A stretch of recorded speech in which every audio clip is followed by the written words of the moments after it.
Hi Year 1, it's Mrs. Clark here. I hope you're all doing really well. I'm missing you lots. I know it's been a long old week. I've been getting up to lots and lots of things with my little boys, as I'm sure you will have been with your mummies and daddies.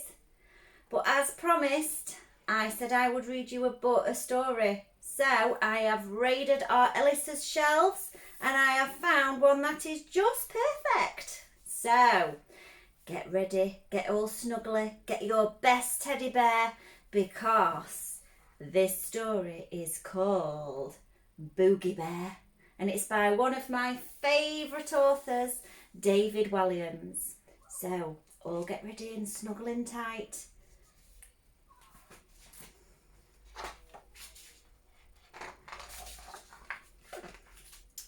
And it goes with our topic. Can anybody spot why it would go with our topic at school? Up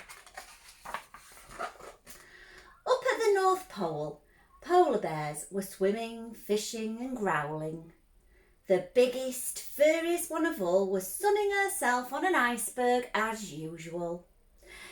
"This is the life," she sighed as she drifted off to sleep. There she is with a fish in her mouth.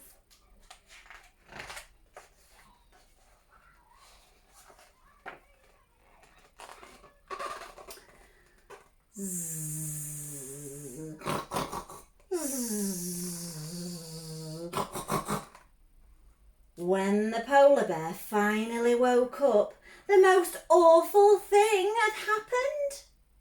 The animal must have eaten too much for lunch again, because the part of the iceberg she was lying on had snapped off and floated away. Look what's happened.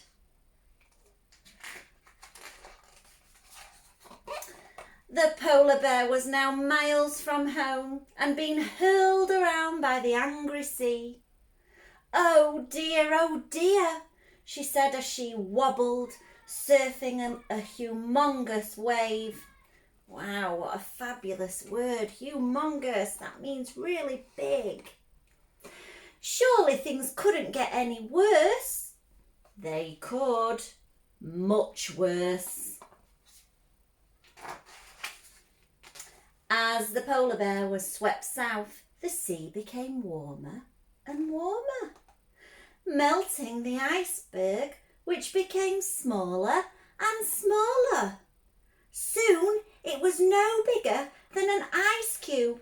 "Oh dear," said the polar bear as she toppled over into the sea. Splosh!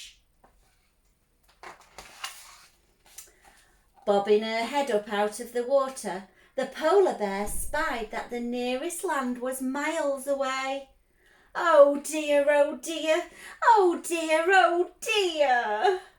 She did her best bear paddle towards it before collapsing on the rocks, and waves crashing all around her. Behind her she heard a rustling in the forest. Rustle, rustle, rustle. Looking up, the polar bear saw hundreds of eyes staring back at her out of the gloom. "Oh dear, oh dear, oh dear, oh dear, oh dear," she whispered to herself. Surely things couldn't get any worse. They could. Much worse. "Charge!" came a voice. Before the polar bear knew it, 100 brown furry creatures were stampeding towards her. "Ah!" they cried like soldiers running into battle. "Get the boogie monster!"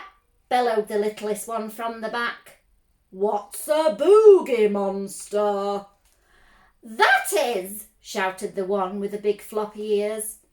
"I'm scared," said the one with the biggest, wettest nose. The brown bears had never seen a white bear before.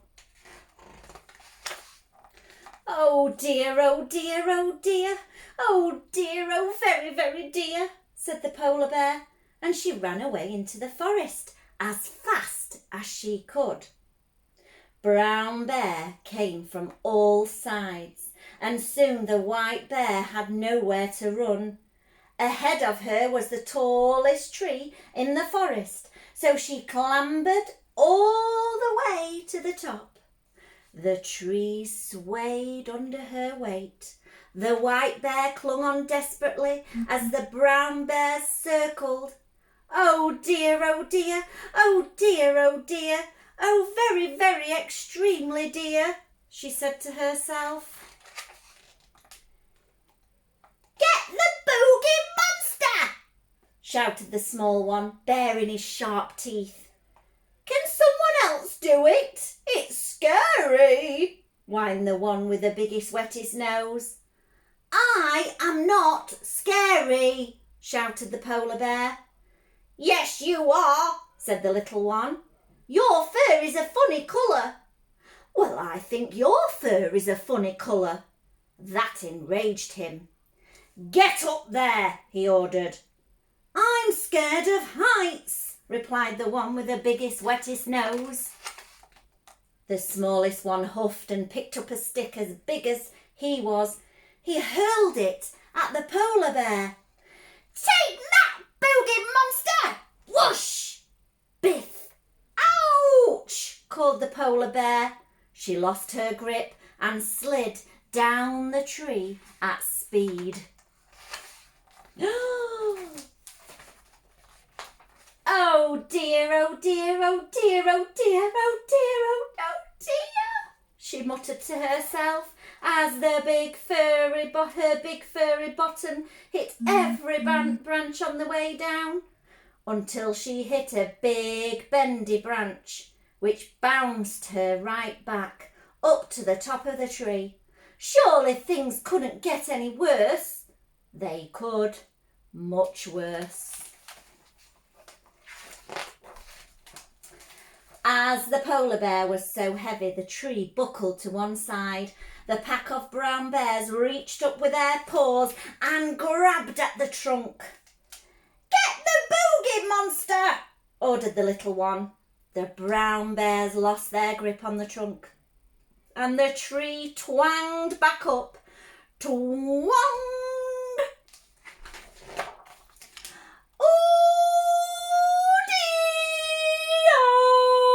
Screamed the polar bear as she soared through the air.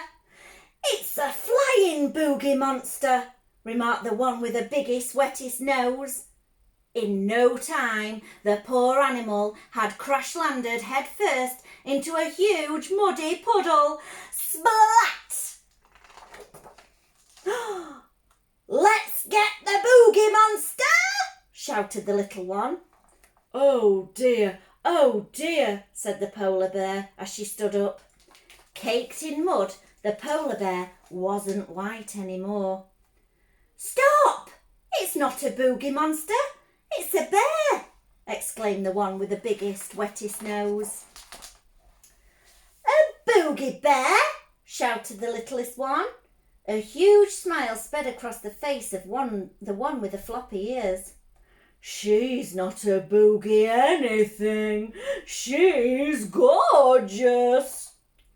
"Boring," fumed the littlest one. "Miss, we are so sorry for frightening you," said the one with the floppy ears, stepping forward. "In truth, we were frightened, here you see. All us bears are brown."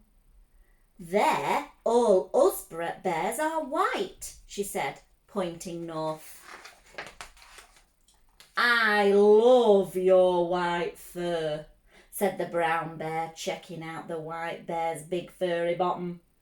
"I love your brown fur," said the white bear, checking out the brown bear's big furry bottom.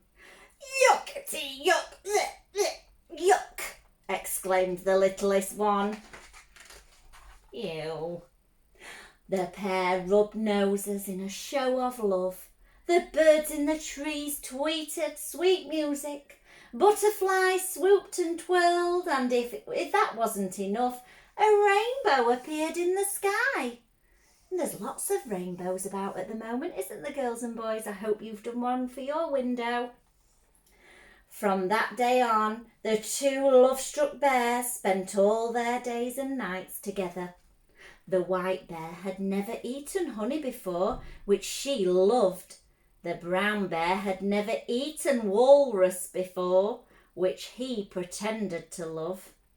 The pair hibernated for the winter, cuddled up together in a hollowed-out tree. Things couldn't get any better, but they could much better. That spring, the polar bear had a litter of beautiful bear cubs. Their fur came in lots of different shades of white and brown. No matter, their mummy and daddy loved them all the same. Look at all those beautiful little bears. There's not many polar bears though, children, is there? Not many look like the mummy.